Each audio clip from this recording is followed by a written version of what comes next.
Okay. My name is Joseph Chacon. I'm the interim chief of police for the Austin Police Department. We're here today to go ahead and give a briefing on an incident that has occurred this morning in our 6th Street Entertainment District area. Just to give a little bit of background, 6th Street on a Friday night is very busy. The streets are barricaded and we have large crowds. We're seeing crowds like we have seen prior to COVID, and they're in the street and very active. So this was around 1:30 in the morning, and I'll just go through a timeline that will provide a little perspective on what happened tonight. At 1:24 a.m., Austin 911 received a call of shots fired in the area. Initially, we had a report of 3 victims, and then as this incident unfolded, the number of victims, it became clear that there were many, many victims in this incident. Multiple 911 calls began coming in at that point. Fire and EMS were also notified and were asked to respond, but to stage until we could make the scene safe. At 1:26 a.m., we were able to obtain a suspect description. I'll give this description. It is not very detailed, just based on the chaotic nature of the incident this evening. But it is a black male wearing a black shirt with a skinny build and with dreadlocks, dreadlock type hair. At 1:27, 4 to 5 more patients had been called in, and one of them had very serious injuries. At 1:28, as the crowd is starting to disperse at this point, we are trying to get people coordinated for witnesses to make the scene safe. And what became very clear early on in this incident is that our officers responded very quickly. They were able to immediately begin life-saving measures for many of these patients, including applications of tourniquets, applications of chest seals, and other types of first aid equipment that they carry on their person. And I'm happy to report that at this moment we do not have any persons that are deceased. We do have 2 patients that are in critical condition. We have a total of 11 people that were transported to one hospital. 1 person was transported to a different hospital, and then 1 person reported to an urgent care clinic with multiple gunshot wounds. So there's a total at this point that we're aware of 13 victims that have been shot in this incident.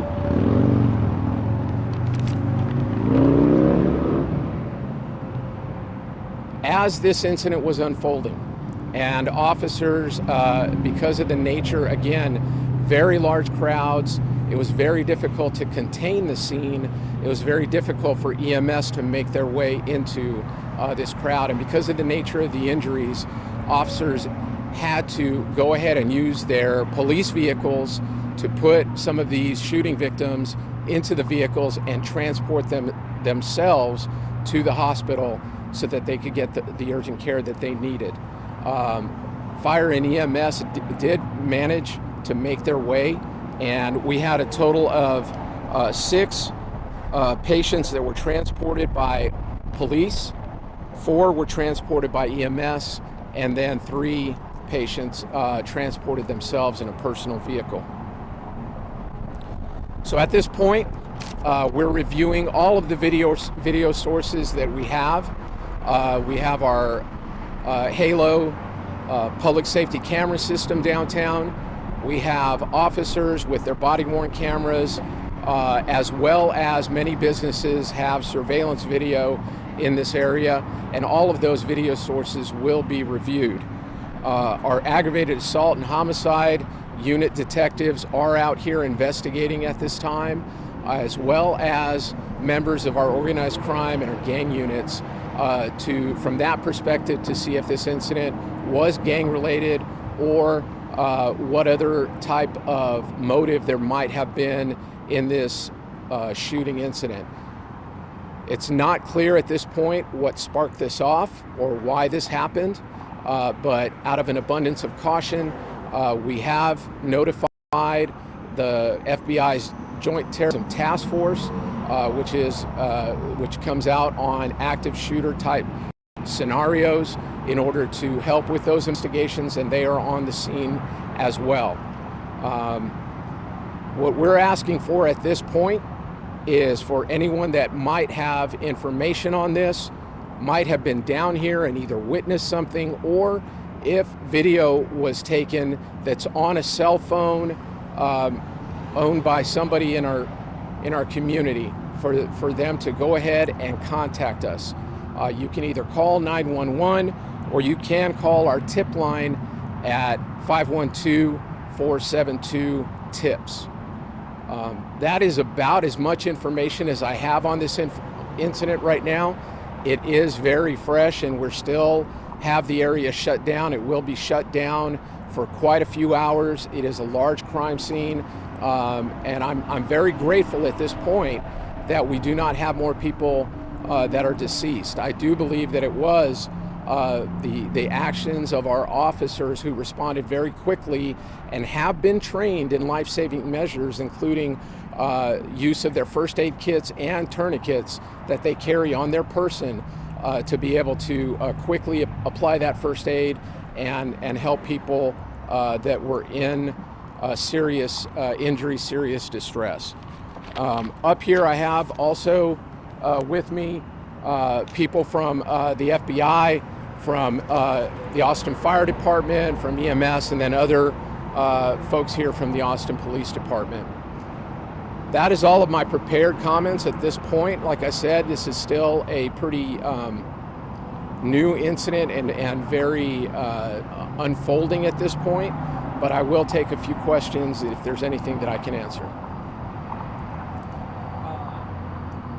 Was the shooting all in one spot, or was it spread across multiple? Yeah, thank you. One of the things that I forgot to mention is the exact location where this occurred. It occurred in the 400 block of East 6th Street. And so that, it seems to be isolated at this point, but that is something that's still being investigated.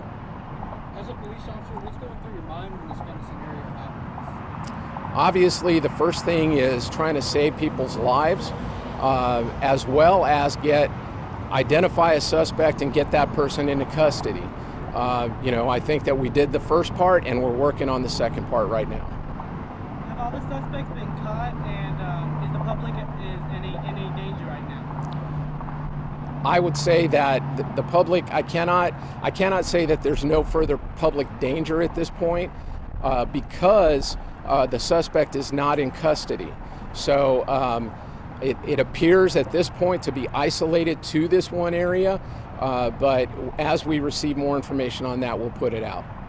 Yes. Is there possibly any connection to the Rot Rally being in town? The Rot Rally is here, and that does bring in large crowds.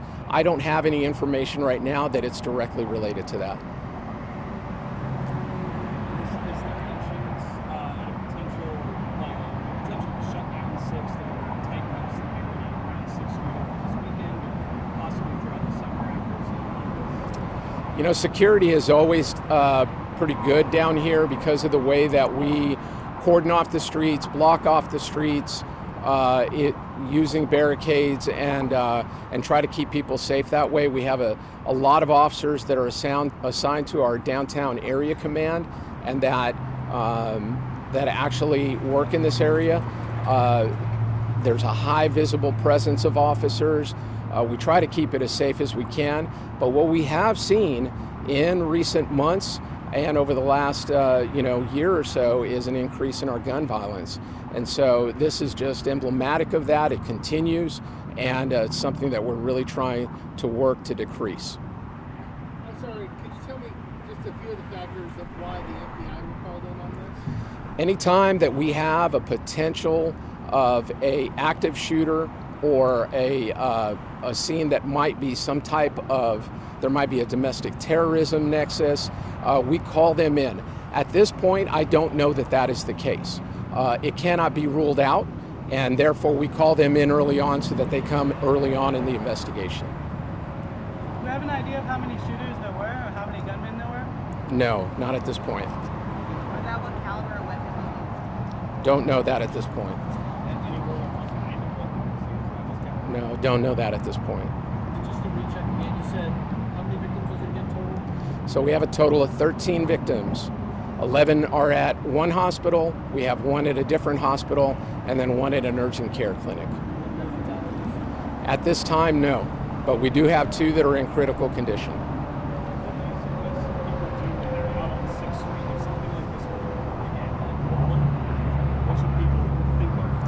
You know, we always tell people when they're in large crowds like this, when they come down to the entertainment district, to just be vigilant, to take care, to take the type of steps that you would want them to take, that we would want them to take to keep themselves safe, including, being with other people, and to just be very aware, have a plan if you are going to be drinking on how you're going to get home, those type of things. But we try to create a safe environment for them.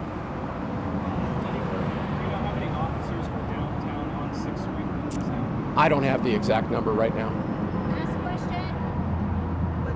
Was the gentleman that was laying on the ground by the cone in that one scene, was he a victim of this? So we had multiple victims that at one point or another were laid on the ground. So that's when our officers were applying, like I said, the life-saving measures, and ultimately we got them all transported. Thank you all very much.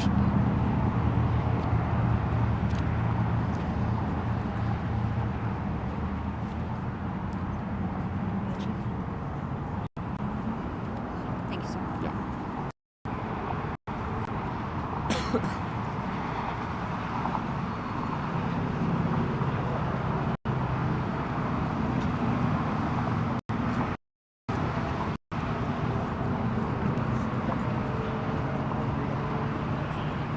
I just want to say your officers did a fantastic job tonight. I saw them out there. Man, they saw this. Washington State people, they handle things like that, man. I think they're pretty good. They're awesome. Thanks. Thank you, man.